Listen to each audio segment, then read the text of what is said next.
Mic check. Uh, 1212 Tribe Podcast live. The record button has been hit. Here we go. Is that a chalice, bro? A chalice. It's a metal cup. I gotta say, actually, I love my steel cups. Tell me about it. Why? It's durable, fits the hand. I find that the right cup, I'm just gonna drink more out of. It's kind of arbitrary, but I'm gonna drink way more water with like my preferred cup. Dude, this cup right here, my coffee mug, it's so archaic and it probably has parabens and all the stuff we can't afford to do, but it just gets the job done right. So I'm loyal to it. Friday, end of the week. It's been about a month since we did one of these, right? Yeah. Yeah, we were right on the cusp of coronavirus rollout. A lot of things unknown. Now we know a lot more, but still a lot Unknown. That's true. Yeah, we would have thought a month ago that we'd have real clarity on what's happening now, and I suppose we do, at least in knowing that it wasn't the apocalypse. Yeah, at least not yet. For the health side of things, for the economy, that's still probably up in the air. It's true. Yeah, it's been pretty rough. It's unpleasant to stay in this state of limbo where every month that it's not bad, rather than celebrating, it's like, well, it wasn't bad this month, but we'll see about next month. You know, how many months do we need to go where things are okay before people choose to believe that it's okay, as opposed to just punting the can of doom down the road by another month? Right.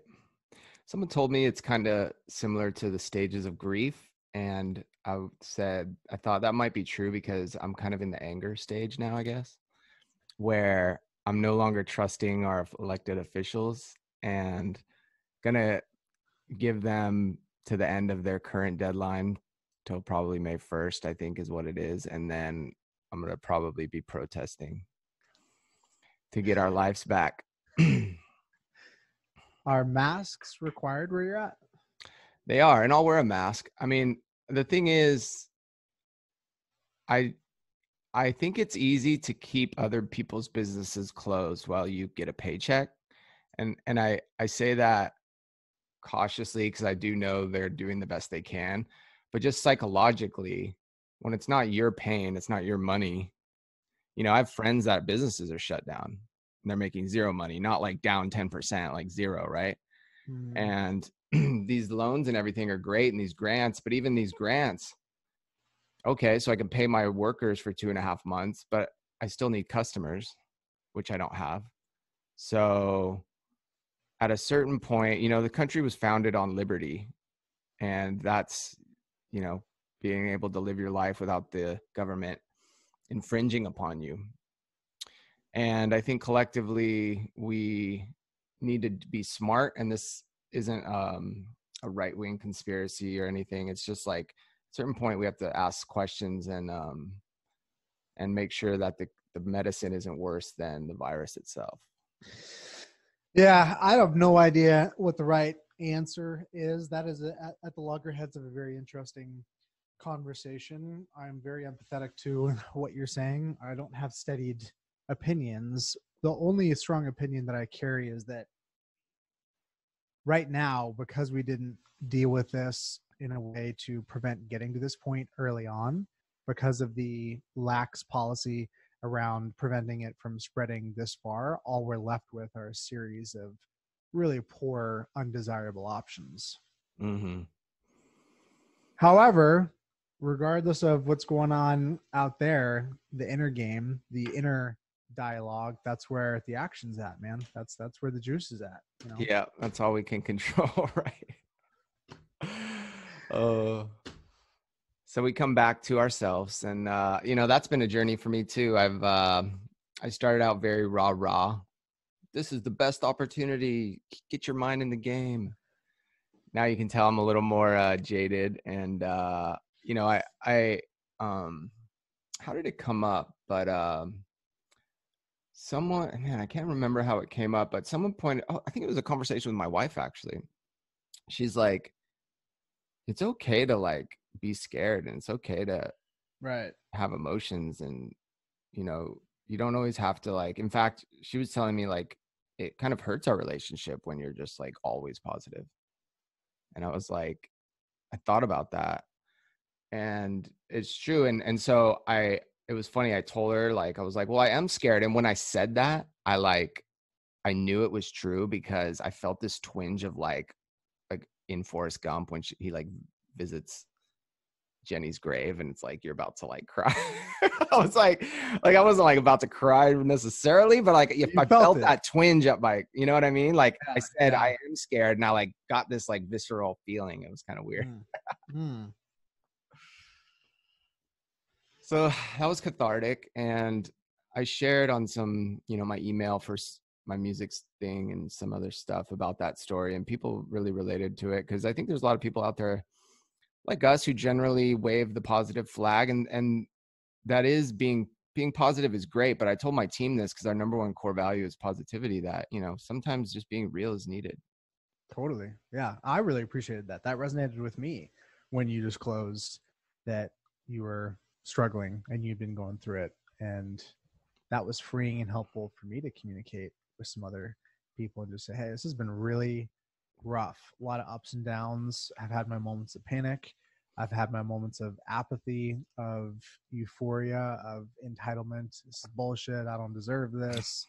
I had all my ducks in a row. This is supposed to be my year. It certainly has been a rich gold mine for exploration, but that doesn't mean that in the midst of that cave is not a whole lot of unpleasant experiences. Yeah, 100%. And so the realization I had was creating positive. I just don't want a positive mental attitude. I want that in order to create positive change in the world. And so being real with how you feel about things lights other people up, because they recognize it in themselves. And then often people are hungry for opportunities to connect and help other people. So like people reached out, and so if I would have just put on a mask that, you know, everything's great, and that people don't relate as much to that. And I'm trying to share that more in like content I do.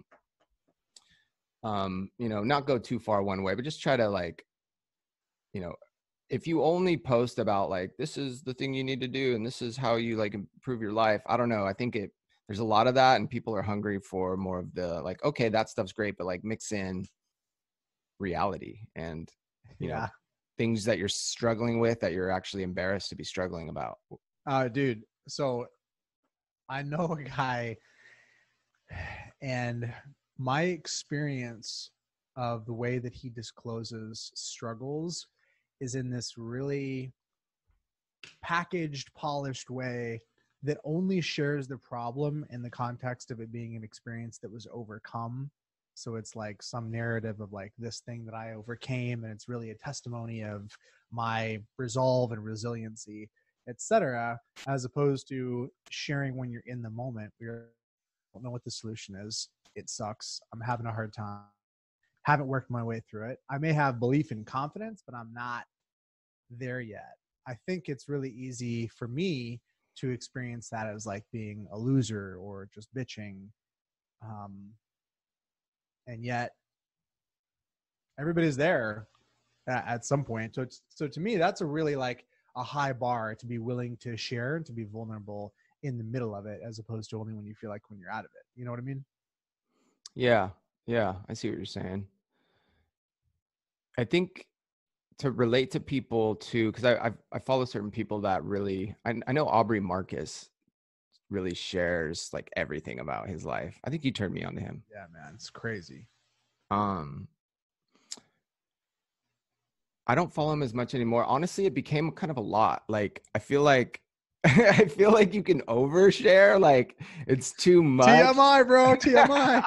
Well, like I think it's everything in moderation, right? So I think and I think he's great. I don't know. I just lost touch with him somehow, but you can overshare. Also, I think I learned this at the social media conference, and it was really powerful.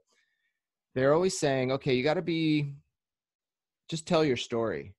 but then they also say like, you gotta, share like what people care about and like think about your audience. Right. And it's like, well, which is it? Like, do I just like share who I am and all this, or is it, and someone said, the only time you tell a me story is when it's really a we story. So, that's really been helpful for me, because everything I heard at that conference is like story. I remember NARPM had a story guy 4 years ago. I was like, it made no sense. I was like, Jay Bear. what? Yeah, Jay Bear was one, but it was like some other guy. He was really early to the game. And I was like, no, what? Like, made no sense. But now it's like hands down. Everyone says you got to be telling stories. So like, if you want to be a better storyteller, I think that's a little axiom that's helpful for me. Yeah, I mean, it's interesting to ask, like, what are we optimizing for? Are we optimizing for marketing juice? Or I heard somebody say, create what you want in others. And it struck me as being odd. How do you create what you want in others? And the way to do that is to manifest it in yourself. If you want to see joy in others, produce it yourself and you'll get that response. If you want to see anger in others, it's really easy. Show up angry and you'll create anger in others. So I think that's part of the goal here is vulnerability and disclosure creates more interesting, more productive, more useful, more real conversations that I want to be a part of, just like as a general life MO. Yeah. Yeah, exactly. And it's interesting, like everyone's saying, you gotta be a great storyteller. So I went back and I've been like researching how to be a better storyteller and all this stuff. And it's great. But I think I texted the tribe group about this last night, about Derek Sivers had this great little clip where he was talking about music, but he was talking about, for every person that tells you like, oh, you have to tour, touring's imperative. No, touring's not imperative. I can give you a long list of people who were wildly successful artists that never did live shows. Sade. Yeah, you gotta have airplay. Like, no. And so like in the business world, he says, people will say this is a must, and it's like, well, no, not so much. It's just one way of doing things. And that was so inspirational and excited me to hear, because I constantly, my MO is to snap into people's like, this is the way you do it. Storytelling, content, Instagram, like whatever it is. Thinking like even Deepak's book that I love, 7 Laws of Spiritual Success. It's like 1 hour of silence a day, 2 30-minute sessions of meditation per day. And like, if I don't do that, I feel like I'm not unlocking the secret. It's weird. My mind's like, and I've just like took this big monkey off my back where it's like, no, nobody knows. We're all just winging it. Deepak doesn't know that. Like he's just giving you like what works for him. And so it takes the pressure off for me. It allows me to take the good. Like I'd buy these books and it would say, if you follow this plan, you will make $1 million. And I would try to follow it and it wouldn't happen. But instead, what I really needed to do was just take the 20% of that book that made sense to me and run with that. I remember you telling me a long time ago that you started planning vacations like quarterly and it got kind of heavy. It was like burdensome to do. And it's like the same thing. There's all these things that are useful they're useful up until you make it dogma. Totally. And then the useful thing transforms into something that's dramatically less useful. 100%. With Miles, I was talking to Courtney about this last night, is that he was having a lot of trouble sleeping. Thank God lately he's been great. But I was like, we got to get a sleep coach. Like, I found this lady. I'm like, all right, babe, here it is. And like, she talked to her, but she didn't want to do it. And I was like really frustrated because I'm such like a hoop. I'm a hoop. We need a who. We need like, this person knows what to do. And okay, whatever. Like, and she took about 20% of what that lady said and adopted it, but went with her instincts. And like, she was right. And so I like commended her for that. And it's just refreshing to know that your way is probably the right way. There's a reason we have instincts and gut feels and stuff. Yeah. I mean, it's like, it's self-fulfilling it's my way because I'm only solving for me. Following my gut is a big part of the answer, not solving for some variable or equation or rubric outside of me. I'm reading a book by a guy named Nassim Taleb who wrote Black Swan, a bunch of other books. The name of the book he wrote that I'm currently reading is called Fooled by Randomness. And it talks a lot about how there's a strong, overwhelming tendency to make stories out of what happened in the past and to try and project those stories into the future, even though we're really just rationalizing what happened in the past. It happened to us. We don't want to believe that the world is random. We need the idea of agency to not fall into a sense of fatalism or nihilism. I need to believe that there is meaning and influenceability associated with my actions.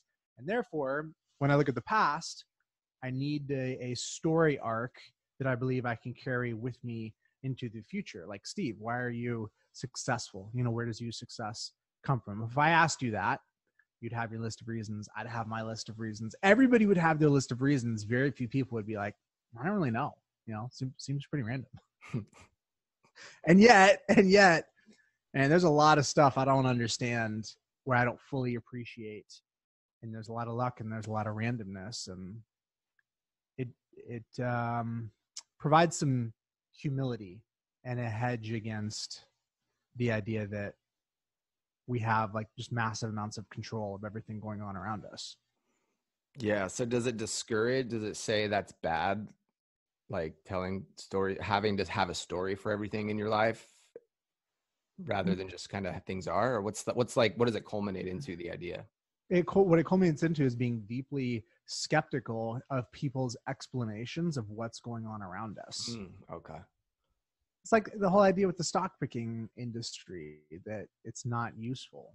The culmination of decades and decades of millions of people's research and effort has resulted in an industry that makes billions of dollars in premiums, but is not more effective at picking stocks than throwing a dart at a wall. Yeah, I always laugh about the headlines in stocks. Stocks move lower today due to unemployment numbers. It's like, you don't know that. Yeah, exactly. Like, it's like straight lies. I mean, it might be part of it, but like, that's not necessarily the reason. Yeah. So I mean, how can you know? I certainly don't know. And there's something freeing in that. Admitting that you don't know, it's relieving. When I first went through a coaching program, and on the first day they told me that coaching is not about telling people what to do. That was like so freeing. I was like, wow, that was going to be really heavy to have to think that I was responsible for telling people what to do, I'm really interested in taking that class you took, because in the back of my head, I love the idea. I don't want to like be like a paid full-time coach, but I love the idea of being able to coach well. But I was even on a call with someone recently, and I'm not like a duck in water when I'm trying to help. Like, I can tell people what worked for me, but it's like, it doesn't give me energy. But maybe that's because I feel the pressure of having to like perform for this person. That's where it goes off the rails for me. Yeah, I have to live up to the idea of who this person thinks I am, or like that I know what I'm talking about. Whereas if I could just ask the right questions and help them figure it out, that's really interesting to me. In my head, when I'm coaching, I can tell when I'm going into a place of kind of performing to try and keep the call going, or I'm checking with myself like, how am I doing in this call? Yeah. I'm deviating from my true purpose. And there's this distinction of context versus content. Content is something to talk about, the specifics of a situation, tactics, elements. Context is the broader experience of what it's to be like in this call. I was doing a coaching role play with someone that was sharing that their business the business that they were attempting to run wasn't getting off the ground. It was struggling, it was failing. And I was hearing like suffering in it. And in my attempt to create content, I was like, well, have you tried this? Like, what about SEO? Like all this business stuff. Whereas the context was a person that was experiencing suffering and needing to talk about that. You feel me? Yeah, totally. So did you realize that in the moment, or? later. I intuited it in the moment, but I got told that at the end of the call, and it was like, oh yeah, that's 100% what I was doing. So Do you enjoy coaching? I do. I would say that I have an uncomfortable relationship with it because I am not as engaged with it as I could be. I would say that I have maybe 25% of the acumen in the game that I could because of the level of infrequency and casuality with which I interact with it. So in the moment when I'm interacting with somebody that has no experience, it feels great. When I work with my mentor or somebody that's like really committed to that practice, it clarifies the gap and like how much I'm leaving on the table. Yeah. So in practice, like here's an example. The coach that I work with right now is dramatically less expensive. I get a ton of value, and it's entirely because I show up wanting to do the work myself. This guy is just a conduit. Like I'm not looking for him to tell me any great insights. He is a conduit for me having a conversation with myself, and he approaches it from the position of attempting to help me facilitate that in myself. So he doesn't have a great big business background. He doesn't have a bunch of titles, but I get a ton of value because of the way that we're approaching it. And that to me is really profound, the ability to get value from that and the ability to see him doing that because of the way that we're approaching it. That's like, it's really interesting to me. Nice. Is that the same guy you referred me to that one time, or is it a new? That's the guy I was coaching with before, who's fantastic. I switched just because of well, I didn't really switch. I just I went through a full story arc with him, stopped doing coaching for a while, kind of came back to it with somebody new at a much cheaper rate. Yeah. Something that's been working for me lately is this concept of getting a black belt in something, like mastery. Yeah.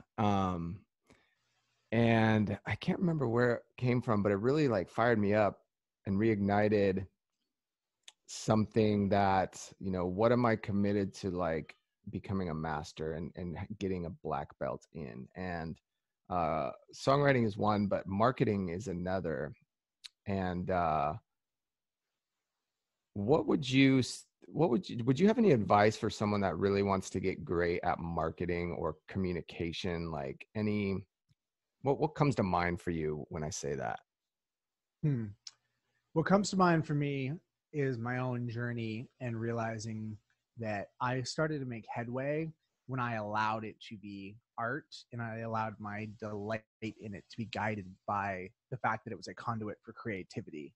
As a means for clicks and ROI and revenue, it's effective and useful, but that felt a lot heavier and more like work. I got the most juice out of it when I could just have fun with it and let it be a creative medium where it was like self-expression. I love that. I love that. That's kind of the way I've been approaching it too. I was talking to Jason Goldberg, and he had this great question. He said, he has varieties of this question. It's called the jailbreak question. It's like, if I knew, what would I do? So if I knew blank, what would I do? And so if I knew I had to create 1,000 pieces of mediocre content before I created something epic, what would I do? And I like that because it allows me, I naturally approached songwriting that way. Like I always tell people, I'm under no illusion that I'm going to write like any decent song in the next 5 years. Whoa, dude, I've never heard you say that. That's amazing. I mean, not decent, like any epic song. Because it's funny, the songs I thought that were epic 3 years ago, I listen to now and it's like cringeworthy.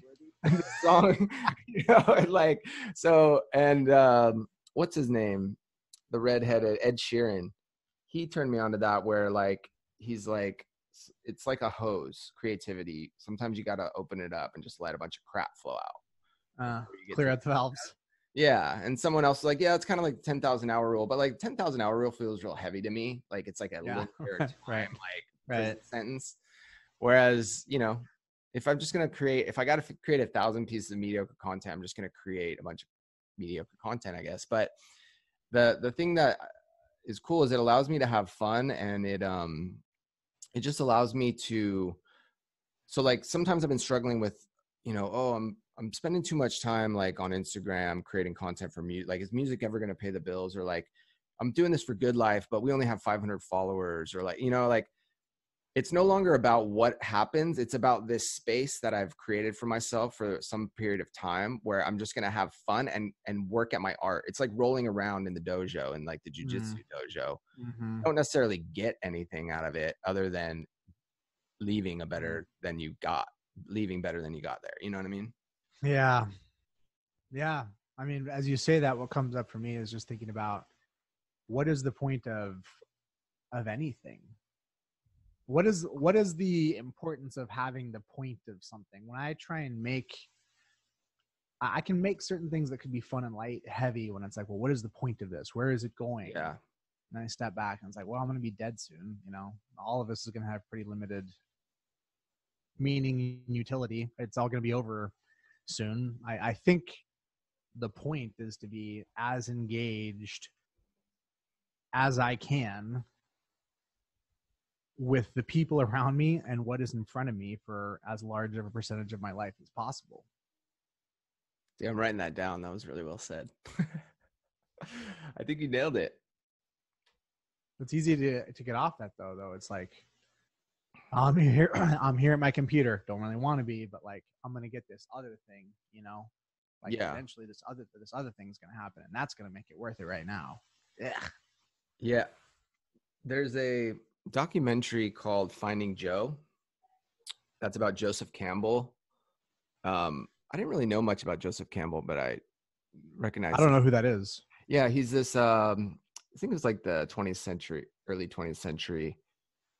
He was kind of like a philosopher, writer, but he studied Greek mythology and all like Indian mythology and all these cultures. And he's the one that created the phrase hero's journey. So he realized that all these stories were basically the same story. It was like a hero, like someone's like having a normal life, and then they're like forced to like make a decision, and then they like go on this journey, and then there's like this art. I forget the actual names, but it's like a circle, so they always return to like better off. And like Wizard of Oz, Forrest Gump, Fight Club, like every movie is basically the same. Moana, Harry Potter, like it's the same thing. Story arc. yeah, hero's journey. But he said, I would check out this documentary if you're interested. It's really good, but there's tons of good quotes in there. And one, I don't have it right in front of me, but it's something to the effect of following your bliss. Here it is. When you follow your bliss, the universe will put doors where there were only walls. And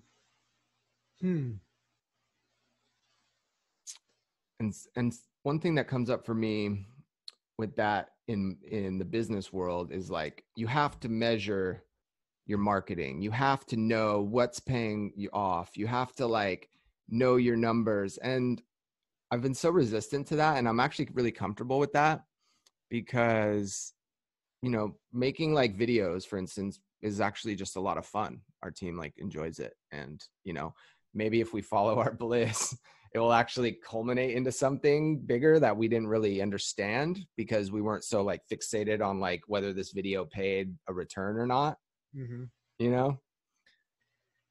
It's a really interesting thought. As you say that, I experience this duality of, on the one hand, people just intuit that if you're operating from a high place of confidence and high energy, that you're going to spark that in others. But there's this other very deeply American thought of like, no, Steve, you got to grind it out, man. Like you got to like almost correlating suffering with progress or yeah, I don't know. It's you're familiar with that thought. You know what I'm talking about. Yeah. You'd be responsible, Yeah. What the way I look at it is I feel like we're sitting on a speck of dust in an infinite universe. And so following like that thing that gives you energy, that lights you up, like I always say, might have some divine connection that you're not necessarily aware of at the surface.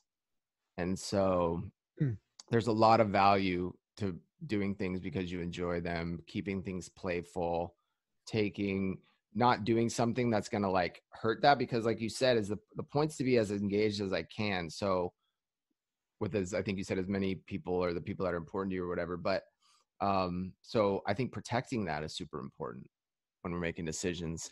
I always butcher his name, but that Buddhist guy, Thich Nhat Hanh or whatever, said, time is not money, time is life.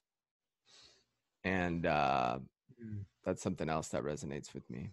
Yeah, that so resonates with me. So how do you, when this money conversation, how much is enough? I know you've heard the idea of the hedonistic treadmill, which I heard that from Clint Collins, but the idea that money after a certain point stops really influencing happiness, like it's increasingly diminishing returns. When I think about what I most desire that comes from entrepreneurship, it's the freedom that it affords me. What is your mix of like hours? Like what is your average work week? How many hours are you working a week right now? Ballpark. I mean, I'm engaged from, I don't know, probably 35 hours. Okay. And does that feel like the target, the goal? Like what would you say is like the ideal? For me right now, it's about that. It's like 30 to 40, but that's not all in like property management. A lot of that is music. Some of that is just like reading, so I would just, rather than work, I would just call it like engaged in, building a skill set. Well, that's a huge distinction, bro. Yeah.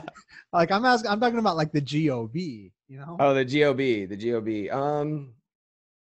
Probably 20 hours. All right. So dramatically less than, so that's awesome. That's amazing. So when I think about what would happen with radical financial success and way more freedom, time freedom, it definitely, I guess I'm just describing the obvious trade-off that most work is a means to an end. And so when I think about it, it informs my ambition. If you're willing to lower your needs, your consumption needs and your consumption demands, you can get freedom way quicker. Like everybody's got a number, and that number ultimately is driven by your level of consumption. So that's just been a really interesting thought to me lately, is how do I augment my lifestyle in order to get that number as low as possible to provide the greatest possibility for freedom as soon as possible, as opposed to having to stay in a place of doing this for that. Right. But I think you might also be like me, if I had to guess, in the sense that money is fun to make. It like, true. you know what I mean? True. Like it's, yeah, that's true. I've thought about this with music a lot, because I've had this struggle the last like year and a half where like, what is it a money thing? I'm like, what am I trying to do? And it's been a journey, but I always come back to, and like, do you want this or this? It's like, yes. like I shouldn't, like, I feel what I've come to is I feel like I don't need to push away this instinct to make money, because why am I constantly coming back to like, okay, well, how am I going to make money at music? Because it's like, it's natural. It doesn't make me a bad person. I just enjoy the money making aspect of it. So I've instead changed my belief to like, there's going to be money with this. It might not even be in music. It might be because I spent so much time in music, I met this person who I ended up starting a freaking apparel line with. Like, who knows? But not feeling bad about needing to make money with things, because I know what I do with it. I know it's not like a ego thing. It's just more of like, it adds excitement where you can. But it's also good I like to have things that aren't about money too, so it's a balance. But yeah, it's definitely a balance for sure. I've felt like I was stifling certain projects in the past, or I got negative energy from other people and their willingness to do something cool and creative because they were trying to get it to money so quickly. So it's about timing, like, are you willing to play the long game? If I don't like the skill or the act of what I'm doing, if there's not juice in me doing it for its own sake, then that probably means that it's not something I want to be doing for the long haul. Yeah. And that's how I'm currently looking at marketing and creating content.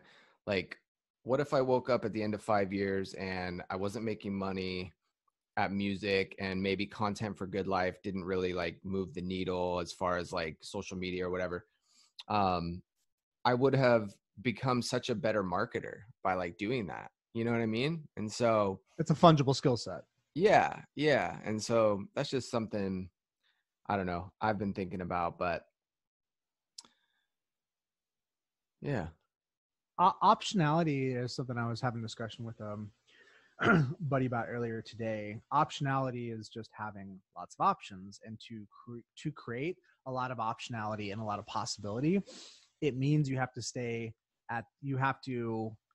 have a bunch of experiences, talk to a bunch of people. You gotta explore a lot of things, and exploration is very much different than harvest. Harvest is like nose to the grindstone, tight focus, extract value immediately. Exploration is a long-term, possibility-driven thing. And for a lot of folks, exploration feels unknown. It's unclear where it's going to go. But I love being in that place of exploration and optionality. It's served me really, really well. And I kind of get off on being able to see a bunch of different angles or ideas, tie it all together, and to create possibility and opportunity where there seemingly was nothing for the unobservant eye. Yeah. Yeah. In Dan Sullivan's new program, the Free Zone Frontier, whatever, when he was talking about it, the thing I really liked was he says, we put in this program or whatever, in this thinking, this model, we put money at the end because we know how to make money at this point. Mm-hmm. And money just gets in the way of innovation and collaboration. So having someone with his, wisdom giving me permission to put money way at the end of the line and not have to make it like a priority today or even in the next 6 months is actually really freeing. To do that, you have to be cash confident, he says, right. Like you've got to have some, cash confidence, but that's a really interesting place to be. Are you currently, is there anything personally or professionally you're working on that like is in that arena where, there's not maybe money today, but it's fun and there could be down the line? Or like, what do you think about that? Yeah, I mean, I'm definitely involved in some things where the cash upside is limited. Each business is at a different place of maturity, and even with each business, like Lead Simple's been around for a long time, but we just released this new workflow product, and we're on the early side of it's going to be a multi-year grind, and there's a lot. It's heavy in R&D right now, so that would be making a long-term investment. But your question was a little more nuanced because it included. I took it to include also like delight and joy where I'm making an investment. I think I've been experiencing a little bit of apathy, which I'm sure everybody can relate to some degree, being in quarantine and lockdown. And so the recent thought that I had was I need to be okay with the down cycle. Being in the up cycle as an entrepreneur, which I would describe as mania, hyperfocus, obsession, that's a very comfortable place for me to be. Being in the down cycle of needing to rest, I tend to feel some level of guilt and like, oh, did I lose the juice, lose my mojo? I'm in a little bit of a down cycle, and if I embrace it instead of resisting it, and then that creates room and space for me to find the next thing to carry me into an upcycle. So I would say I'm longing for that. Haven't identified what the next project is, but I'm in a place of just realizing within the last week or so that I need to give myself enough space to find it, as opposed to showing up but only being halfway there. Knowing like you're trying to rest, but you don't feel like give yourself permission to rest, so you're resting at work by operating in a low productivity Mm-hmm. zone. That's the worst. Yeah. I think this pandemic happens at just the right time, just like most things. The earth needs a chance to rest. We need a chance to rest. So if we're not just on our phones all day scrolling Instagram and actually just, you know, being bored, there's a lot of TED Talks about being bored having a lot of value. I know a lot of I know a lot of spiritual teachers talk about stillness is where all creativity comes from. That the time is time is not money, time is life is something that has helped me recently when just sitting around, because he points out how American culture you make you feel guilty when you're not doing something, and you know, maybe like that saying, all success lies 180 degrees in the opposite direction of the general narrative. That might be an opportunity that a lot of us are overlooking. How many people have you heard that like go away for 3 months and backpack and come back and then they like start this company that like goes, you know, it's like there's so many stories of beautiful things coming from stillness. So I would keep exploring that, man. Do you have a never gonna do list? I recently started writing stuff down on a never gonna do list.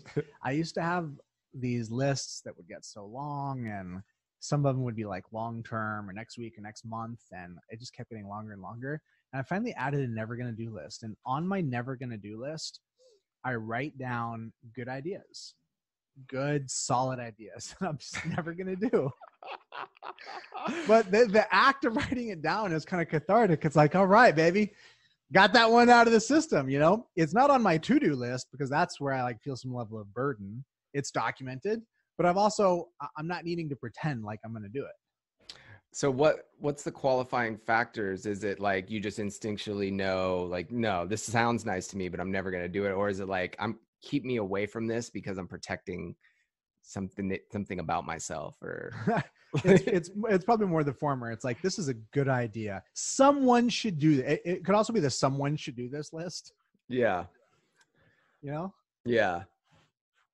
That's funny. Elizabeth Gilbert, she wrote Eat, Pray, Love. She has this book, I think it's called Big Magic. And it is really interesting how she talks about the nature of ideas. She's very like, you know, maybe out there for a lot of people, but she thinks ideas are like living things that float around and they go to people and people go, oh yeah, that'd be a great idea. But then if they don't take action, it leaves and goes and finds like the next person. And she uses this example where she had this very specific idea for this book with this very specific storyline, and then like meant to do it and like was really excited about it. But then something happened, so she kind of put it off. And then like 2 years later, she ended up meeting someone who was writing the exact same book.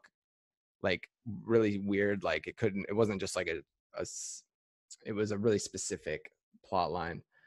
But it helped me in the sense of thinking that she says like creativity doesn't just like wait around. Like the divine sparks that you get, if you don't honor it and you don't show up and you don't, you know, do the work, it'll leave and go find someone a better like seed bed to grow. Well said. So seen it happen. Yeah. Had good smart ideas, and then it shows up elsewhere, and it's like, good, you know, the market wanted that. Yeah. It pulled it out of someone. But that's good. I like how you do that. I like how you can get it out of your head and just say, you know, this isn't for me, and move on, you know. Yeah. That's hard for me.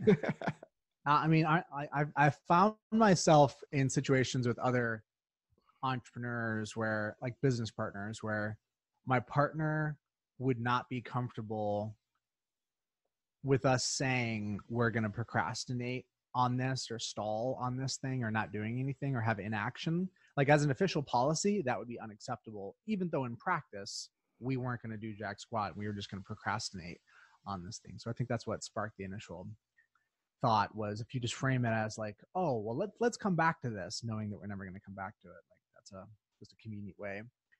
I had a question before we wrap here. I wanted to get your feedback on the hump that you had to get over getting into music. What were the biggest humps? And specifically, did you interact with any thought around the idea that you've demonstrated confidence, competence in certain domains around business? Music was an unknown. There's a possibility that you weren't going to be taken seriously. You were going to suck. How did you process being willing to go from high competence in one area to low competence in another? And like, what did you have to, how did you work through that? Yeah, man. The initial spark was that I've talked about it before, but a conversation with just a random dude at Strategic Coach who played music, and I told him I used to play, and he was like, well, that sucks. And it's just one of these random moments where it kind of hit me. And he was like, well, just put a guitar in your office. Like, why don't you have a guitar in your office? You're the boss. Like, why aren't you honoring these things that are important to you? And I don't know. So it kind of just clicked for me then. And I think it was that coupled with reading something about like the top 5 regrets of the dying. And the number one was like, I wish I had more courage to live a life true to myself. And I knew music it wasn't like something I was starting from scratch on because I had a long background in it. So it was just something where I knew if I was on my deathbed, I would feel horrible that I didn't like nurture that more. But you are right in the sense that there was a degree of competence with like management and that arena. And it was just kind of I wasn't as excited for it. So I kind of needed a new challenge.